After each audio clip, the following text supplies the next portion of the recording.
പാഠം 772. സ്നേഹം പ്രകടിപ്പിക്കാനുള്ളതാണ്.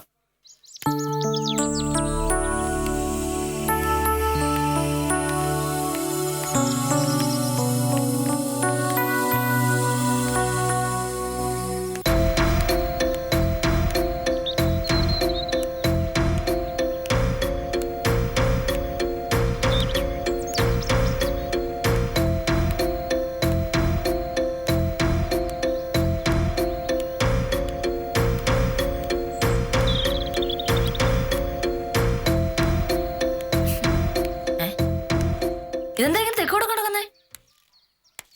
ഹലോ, കാര്യമായിട്ടെന്താ ഉണ്ടല്ലോ? ഓ, അപ്പ അതാണ് നേരം വെളുത്തിട്ട് ഇത്രയും നേരമായിട്ട് വില്ലേജ് ഓഫീസർ എന്നോട് വഴക്കിന് വരാതിരുന്നല്ലേ? എന്ത് പറ്റിയെന്ന് പറ. എന്നെ ശല്യപ്പെടുത്താൻ നീ പോ. അടുക്കള ജോലി സാധാരണയായി ഞാൻ അടുക്കള ജോലി ചെയ്യുമ്പോ മോഹനേട്ടനാണല്ലോ വന്ന് ശല്യപ്പെടുത്താറുള്ളത്. ഇന്ന് ഞാനൊന്ന് ശല്യപ്പെടുത്തി നോക്കട്ടെ. കാര്യം പറ, തീരുമാനം ഉണ്ടാക്കാം. ഒന്നുമില്ലെന്ന് പറഞ്ഞില്ലേ? എന്നെ ശല്യപ്പെടുത്താപ്പോ. ശരി, എനിക്ക് അടുക്കള ഒരുപാട് ജോലി ഉള്ളത് കൊണ്ടും ആ ജോലിയൊക്കെ തീർത്തിട്ട് വേണം സദാനന്ദ സാറിന്റെ കൊച്ചുമോളിലെ പിറന്നാൾ ആഘോഷത്തിന് പോകണം എന്നുള്ളത് കൊണ്ടും ഞാൻ ഇപ്പോൾ പോകുന്നു. പിറന്നാൾ ആഘോഷത്തിന് മോഹനേട്ടനോട് പോരുന്നായിരുന്നു എൻ്റെ ഒരു ശരി. പക്ഷെ ഇത്തരം ഒരു കാര്യത്തിൽ ലീവ് എടുത്തിട്ടുണ്ടെങ്കിൽ വില്ലേജ് ഓഫീസ് കത്തിപ്പോകുമെന്ന് മോഹനേട്ടൻ വിചാരിക്കുന്നുള്ളത് കൊണ്ട് ഞാൻ ഒറ്റയ്ക്ക് നോക്കോളാം. ഓക്കേ.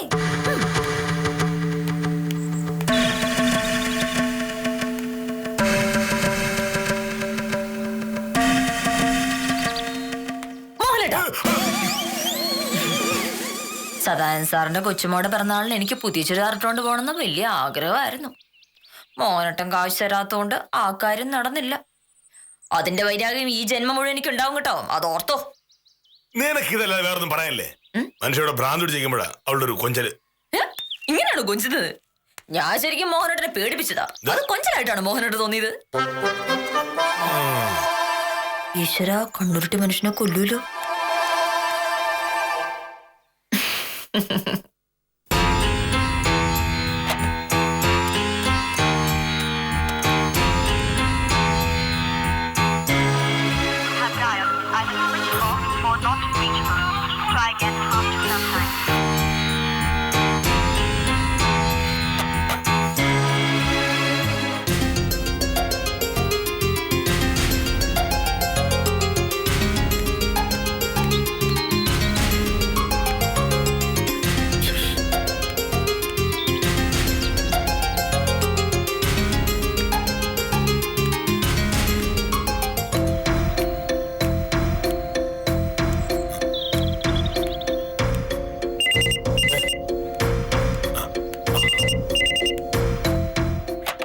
ഹലോ, അതെ,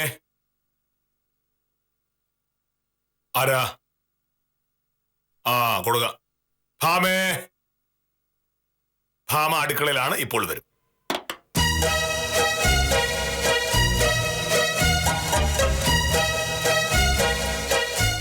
ഹലോ, വിദ്യ, ഇതെന്താ രാവിലെ? എന്തുപറ്റി? അതെയോ, എനിക്ക് ഓർമ്മയുണ്ട്. അല്ല, അതിപ്പോ എന്ത് ചെയ്യാനാ നിന്റെ പരിപാടി? ഓ, അത് നല്ലതാ. പക്ഷേ അങ്ങനെയാണെങ്കിൽ നിനക്ക് നാളെ വരാൻ പറ്റില്ലല്ലോ.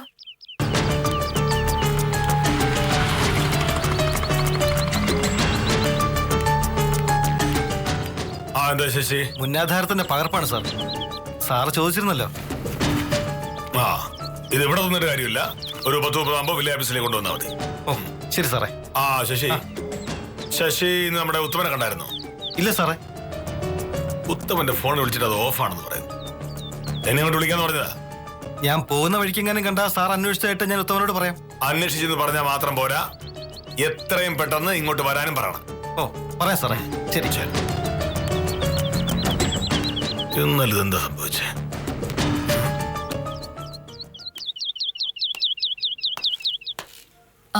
അതെ അതെ. ആ ഡോക്ടറെ പറ്റി എല്ലാവർക്കും നല്ല അഭിപ്രായമാ. എന്തായാലും നീ ഒന്ന് പോയി നോക്കുന്നതന്നെ നല്ലത്. നീ സദാനന്ദ സാറിനെ വിളിച്ചിരുന്നോ? അതെയോ, അത് കാര്യാക്കണ്ട, ഞാൻ സാറിനോട് പറഞ്ഞോളാം. വേറെന്താ? അത് നന്നായില്ലേ? ഇന്നലെ വൈകിട്ട് ആഫീസിൽ ഇറങ്ങിയപ്പോ ഞാൻ സുശീലമക്കിലിനെ കണ്ടിരുന്നു. അപ്പൊ എന്നോടൊന്നും പറഞ്ഞില്ല. അത് കഴിഞ്ഞ് രാത്രിയായപ്പോ ഹേം എന്നെ വിളിച്ചു. അവള് പറഞ്ഞല്ലേ ഞാൻ സംഭവമൊക്കെ അറിയുന്നത്. എന്തായാലും ഭയങ്കര തമാശയായി പോയി. അതെ അതെ. ശരി, അപ്പൊ നമുക്ക് 2 ദിവസം കഴിഞ്ഞിട്ട് കാണാം. ഓക്കേ.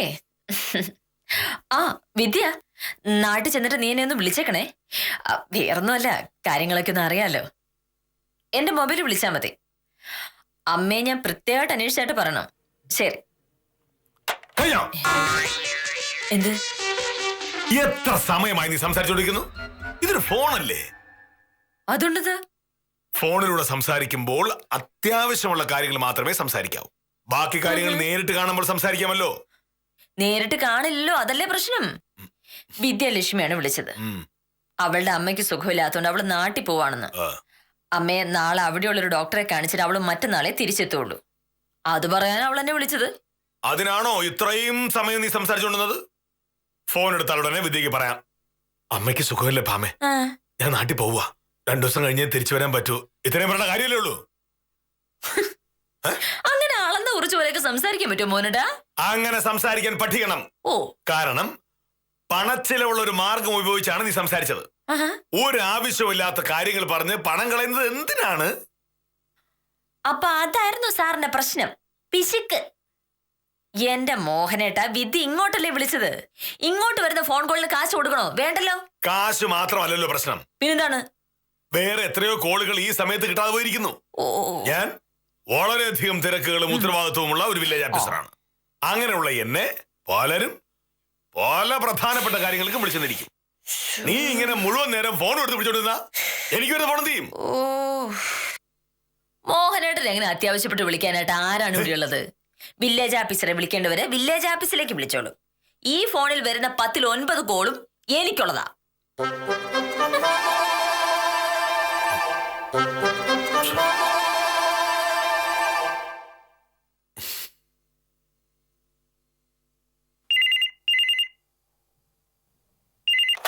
ഹലോ, അതെ അതെ മാമൻ. ഇല്ല, അവള് ഒരു അത്യാവശ്യ കാര്യത്തിന് ജർമ്മനി പോയിരിക്കുക. ഒരു 2 മാസം കഴിഞ്ഞ വരൂ.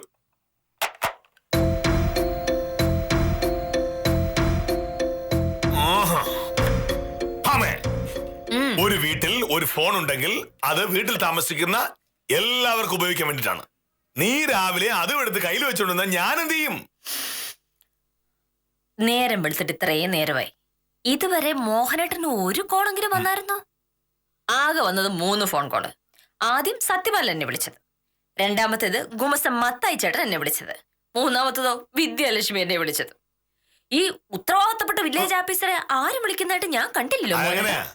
എപ്പോഴും ഫോൺ നിന്റെ കയ്യിൽ പിന്നെ എന്നെ വിളിച്ചെടുത്തങ്ങനെ? നീ വിദ്യാലക്ഷ്മിയോട് ഒരാവശ്യവും ഇല്ലാത്ത ഓരോന്നും പറഞ്ഞുകൊണ്ടിരുന്ന സമയത്ത് എനിക്ക് ഫോൺ വന്നിരുന്നെങ്കിലോ? അങ്ങനെ ആരെങ്കിലും വിളിച്ചിട്ടുണ്ടെങ്കിൽ കുറച്ച് കഴിയുമ്പോ അവര് പിന്നെ വിളിക്കൂലോ. അല്ല, ഇപ്പൊ ആരായിരുന്നു വിളിച്ചത്? എപ്പോ? ഞാൻ ഇങ്ങ് പോകുന്നതിന് ശേഷം ഫോൺ ബെല്ലടിച്ചില്ലേ, അതാരാ? നമ്പർ വിളിച്ച.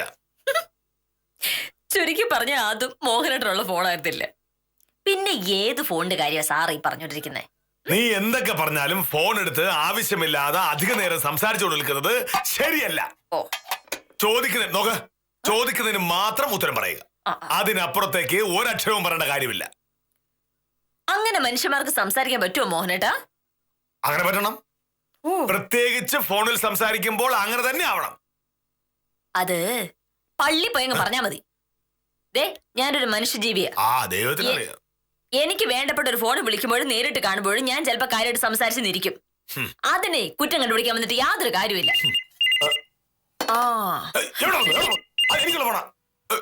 വെല്ലടിക്കുന്ന ശബ്ദം കേട്ടുണ്ടെങ്കിൽ ഫോൺ ആർക്കാണെന്ന് അറിയാൻ പറ്റുമോ?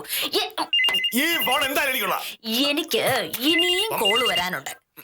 മോനട്ട മാർക്കേ മോനട്ട ആരും അത്യാവശ്യം വിളിക്കായിരിക്കും. മോനട്ട ആര് വിളിക്കാന്?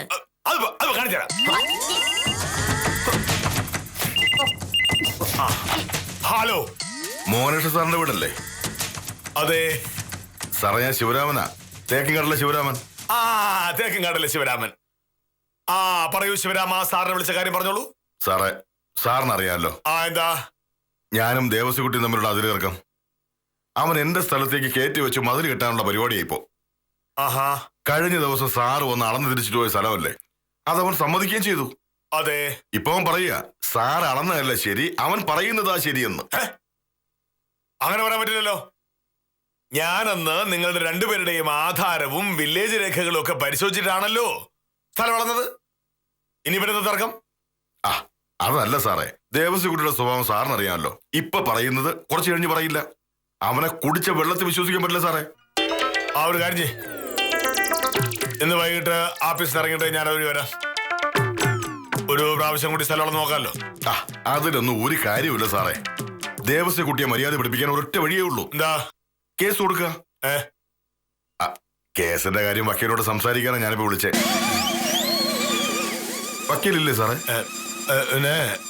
ഇല്ല ഇല്ല. അയ്യോ, അത്യാവശ്യമായി വക്കീലിനോട് സംസാരിച്ചേ പറ്റൂ.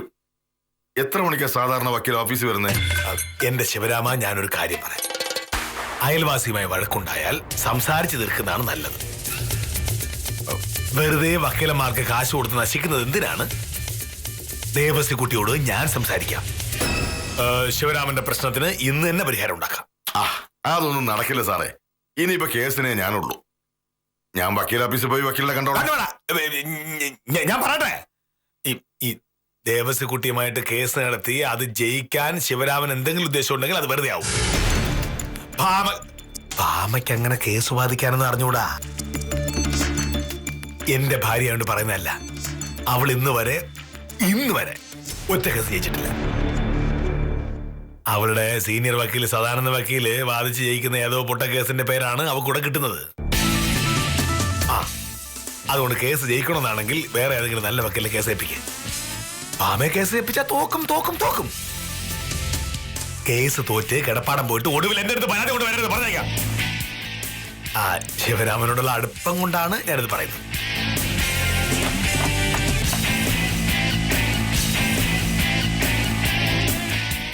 അങ്ങനെ ശിവരാമന്റെ കേസ് വായിച്ചുള്ള ആളാവണ്ട.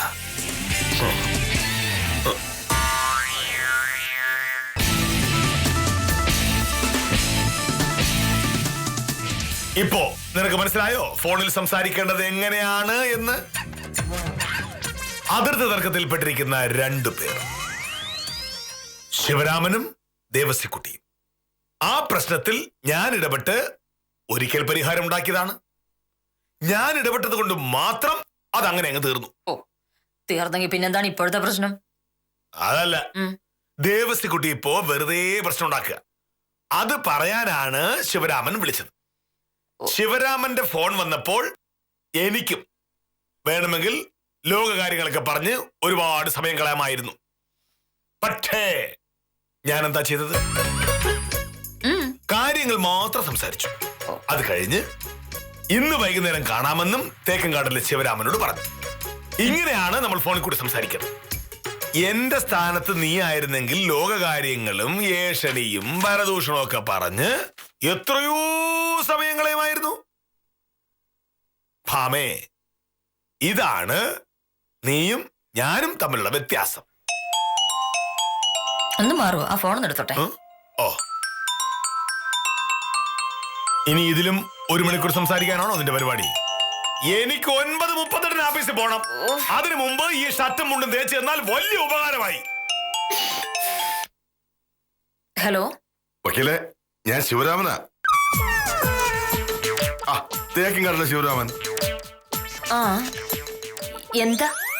ഞാനിപ്പോ വക്കീലിന്റെ വീട്ടിൽ വിളിച്ചിരുന്നു. മോനേഷ് സാറാ ഫോൺ എടുത്തത്.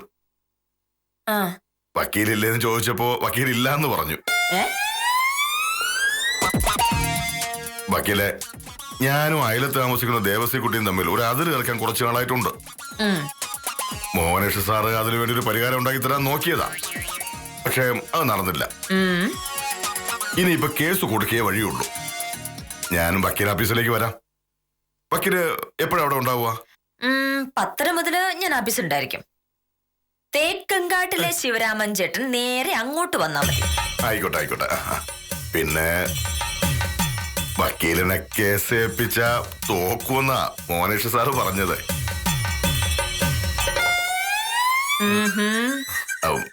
വക്കീലിന് കേസ് വാദിക്കാൻ അറിയില്ല എന്നും പറഞ്ഞു. രസീത് ഇവിടെ വെച്ചിരുന്നു. എന്നാലും എനിക്ക് വക്കീലിനെ വിശ്വാസമാണ്. രാമൻകുട്ടിയുടെ കേസ് വക്കീലല്ലേ പുഷ്പം പോലെ വാദിച്ച് ജയിപ്പിച്ചത്. അദ്ദേഹം ഭയങ്കര തമാശക്കാരനാണ്. തമാശ പറഞ്ഞതാണ്. ശിവരാമൻ ചേട്ടൻ എന്തായാലും 11 മണിയാകുമ്പോഴേക്കും വക്കീലാപ്പീസിലേക്ക് വാ. ഓ ശരി വക്കീലേ. ഓ ആ ശരി. ഇതങ്ങനെ വിട്ടാ പറ്റില്ലല്ലോ. ഇന്ന് ഞാൻ സൂക്കെടുത്തെടുത്ത് കൊടുക്കാം. എന്റെ കരമടച്ച രസീത്. വന്ന് ഇവിടം വരെ ആയോ? ഞാൻ ഇവിടെ ഇല്ലെന്ന് ശിവരാമൻ ചേട്ടനോട് പറഞ്ഞെന്തിനാ? അങ്ങനെ പറഞ്ഞാൽ നിനക്ക് ഫോൺ എടുക്കേണ്ടി വരില്ലേ? അങ്ങനെ ഫോൺ തന്നാ നീ ഒരു കുറഞ്ഞത് 15 മിനിറ്റ് സംസാരിച്ചോണ്ടിരിക്കും. അപ്പൊ പിന്നെ എനിക്ക് വരുന്ന ഫോണൊക്കെ എങ്ങനെ എടുക്കാൻ പറ്റും? മോഹനേട്ടൻ കുറെ നേരം ആയല്ലോ ഒരു ഫോൺ കോളിന്റെ കഥ പറഞ്ഞോണ്ടിരിക്കുന്നു. രാവിലെ മുതൽ അതിന്റെ പേരിൽ എന്നോട് മെക്കിട്ട് കയറിക്കൊണ്ടിരിക്കുക. എന്നിട്ട് ഇതുവരെ ആയിട്ടും ആ ഫോൺ കോൾ വരാതിരുന്ന എന്താ? മോഹനേട്ടാ, ഈ വേഷം കെട്ടലൊക്കെ മോഹനേട്ടന്റെ കൈ തന്നെ വെച്ചാൽ മതി. മോഹനേട്ടന് ഒരു ഫോൺ കോളും വരാനില്ല. പക്ഷേ എനിക്ക് തുടർച്ചയായി ഫോൺ വരുന്നത് മോഹനേട്ടന് പിടിക്കുന്നില്ല. അതുകൊണ്ട് ഓരോ മാതിരി അഭ്യാസങ്ങൾ കാണിക്കുന്നു. അത്രയല്ലോട് കാര്യം. ഇപ്പൊ ശിവരാമൻ ചേട്ടൻ വിളിച്ചത് എന്നെയാണെന്ന് അറിഞ്ഞുകൊണ്ട് മോഹനേട്ടനെ ഗ്യാസ് പോയി. ഒരു പ്രാവശ്യം കൂടെ എന്റെ മുന്നിൽ തോക്കാതിരിക്കാനായി ഞാൻ ഇവിടെ ഇല്ല എന്നും കള്ളം പറഞ്ഞു. അതല്ലേ സത്യം? എനിക്ക് കേസ് വാദിക്കാൻ അറിയില്ല എന്ന് മോഹനേട്ടൻ പറഞ്ഞു. ഞാൻ കേസ് വാദിച്ചാ തോക്കുമെന്ന് മോഹനേട്ടൻ പറഞ്ഞു. സാറിന്റെ അറിവിൽ ഞാൻ എത്ര കേസ് തോറ്റിട്ടുണ്ട്? മോഹനേട്ടാ, ഭാര്യയ്ക്ക് പേരും പ്രശസ്തിയും ഉണ്ടാവുന്നത് കണ്ട് അസൂയപ്പെടുന്ന ഒരുപാട് ഭർത്താക്കന്മാര് നമ്മുടെ നാട്ടിലുണ്ട്. പക്ഷെ അവരൊന്നും മോഹനേട്ടൻ അത്രയും വരികയില്ല. എന്നെ എങ്ങനെയെങ്കിലും തോപ്പിക്കണമെന്ന് നാണം കെടുത്തണമെന്നുള്ള ഒറ്റ ഉദ്ദേശം മാത്രമല്ലേ മോഹനേട്ടൻ ഇപ്പോൾ ഉള്ളൂ? ഞാൻ അങ്ങനെ ഉദ്ദേശിച്ചില്ല. അയ്യോ, പിന്നെ എന്താണോ ഉദ്ദേശിച്ചത്? മോഹനേട്ടൻ ഇപ്പൊ ഈ കാണിച്ച ശുദ്ധ വൃത്തികേടാണ്.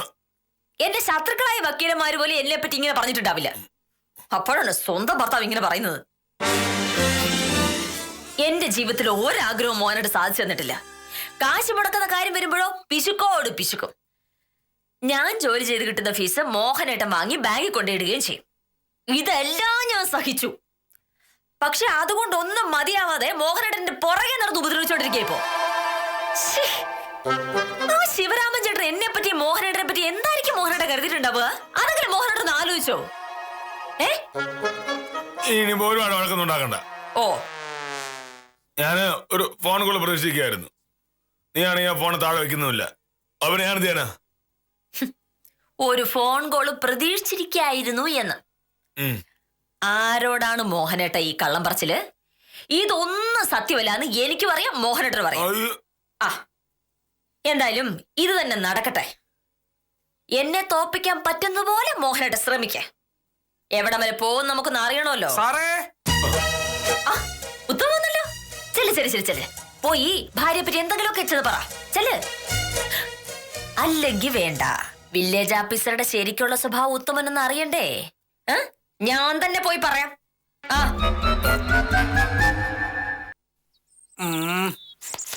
നമസ്കാരം. നമസ്കാരം. എന്തൊക്കെയുണ്ട് വിശേഷങ്ങൾ? സാർ എവിടെ? സാറാകത്തുണ്ട്. ഒരു ഭൂലോക തരികട പരിപാടി കാണിച്ചതിന്റെ പേരിൽ വില്ലേജ് ഓഫീസറെ ഞാൻ കൈയോടെ പൊക്കിയതിന്റെ ചമ്മൽ നിൽക്കാണ് സാറ്.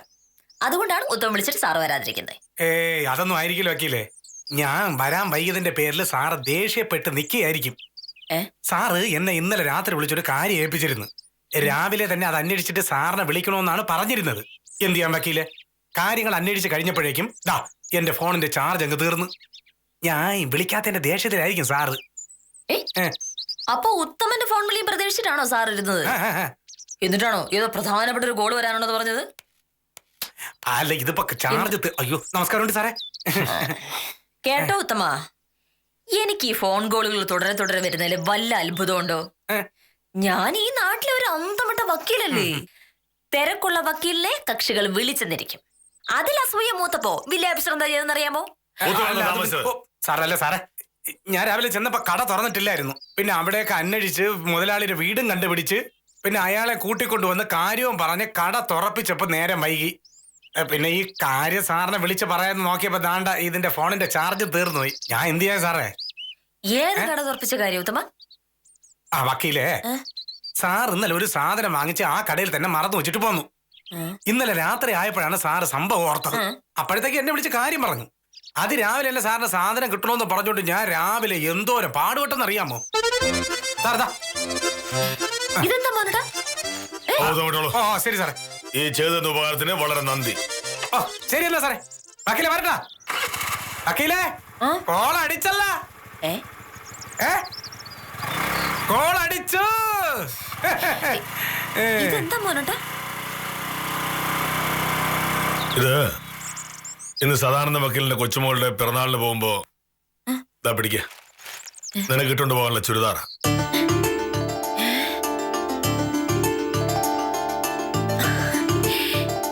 നീ തുണിക്കടയിൽ കയറി നോക്കി വെച്ച അതേ ചുരിദാറാ. നോക്ക്, ഇത് വാങ്ങാനാണ് നീ പൈസ ചോദിച്ചതും ഞാൻ തരില്ല എന്ന് പറഞ്ഞത്.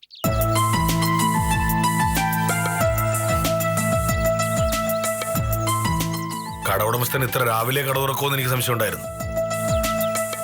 അവിടെ ചെന്നിട്ട് വിളിക്കണമെന്ന് ഉത്തമനോട് പറഞ്ഞു. അതുകൊണ്ടാ ഉത്തമന്റെ വിളിയും പ്രതീക്ഷിച്ച് ഞാൻ ഇരിക്കുമ്പോഴാ നീ ഫോൺ താഴെ വെക്കാതെ വർത്താനം പറഞ്ഞുകൊണ്ടിരുന്നത്. എനിക്കിത് വിശ്വസിക്കാൻ പറ്റുന്നില്ല. നിന്റെ ഒരാഗ്രഹവും ഞാൻ സാധിച്ചു തരുന്നില്ല എന്നാണല്ലോ നീ കുറച്ചു മുമ്പും പറഞ്ഞത്. ഇപ്പൊ എന്ത് പറയുന്നു? ഞാൻ അങ്ങനെ പറഞ്ഞു എന്നുള്ളത് നേരാ. പക്ഷെ അതിലൊരു കാര്യമില്ലെന്ന് എനിക്കും അറിയാം, മോഹനേട്ടനും അറിയാം. എന്റെ എല്ലാ കാര്യങ്ങളും സാധിച്ചു തരുന്നത് എന്റെ മോഹനേട്ടനല്ലേ. ഭാര്യയോട് സ്നേഹവും ബഹുമാനവും ഇല്ലാത്ത ഒരു മുരടനാണ് വില്ലേജ് ഓഫീസർ എന്ന് ഒറ്റ നോട്ടത്തിൽ തോന്നും. മര്യാദയ്ക്ക് പെരുമാറാൻ അറിയാത്തതിന്റെ കുഴപ്പമാണ്. എന്നാലും മനസ്സിന്റെ ഉള്ളിൽ ഭാര്യയോടുള്ള സ്നേഹം നിറഞ്ഞു തുളുമ്പുകയാണ് എന്നതാണ് സത്യം. കലഹിച്ച് സ്നേഹിക്കുകയും സ്നേഹിച്ച് കലഹിക്കുകയും ചെയ്യുന്ന ഈ വിചിത്ര ദമ്പതികളുടെ കഥയുമായി കാര്യനിസാരം തുടരുന്നു. ഓർമ്മശക്തി ഒരു വലിയ കാര്യമാണോ? വൈക്കോല് മറന്നുപോയി. കറണ്ട് ചാർജ് അടയ്ക്കാൻ മറക്കുന്നു, എനിക്ക് ചോറെടുത്ത് തരുന്ന കാര്യം മറക്കുന്നു, ഇപ്പൊ ആ കേസിന്റെ കാര്യവും മറക്കുന്നു. എന്താണാവോ ഈ വക്കീൽ ഓർമ്മയുള്ളത്? ഏതൊക്കെ കാര്യങ്ങളാണ് ഓർത്ത് വയ്ക്കേണ്ടത്? മോഹനേട്ടന് ഓർമ്മശക്തി ഞാൻ എന്തായാലും സമ്മതിച്ചു തന്നിരിക്കുന്നു. ഇത്ര ഓർമ്മശക്തിയുള്ള വേറെ ഒരാളും ഈ നാട്ടിലുണ്ടാവില്ല. ഓർമ്മകൾ ഉണ്ടായിരിക്കണം. കാര്യം നിസാരം.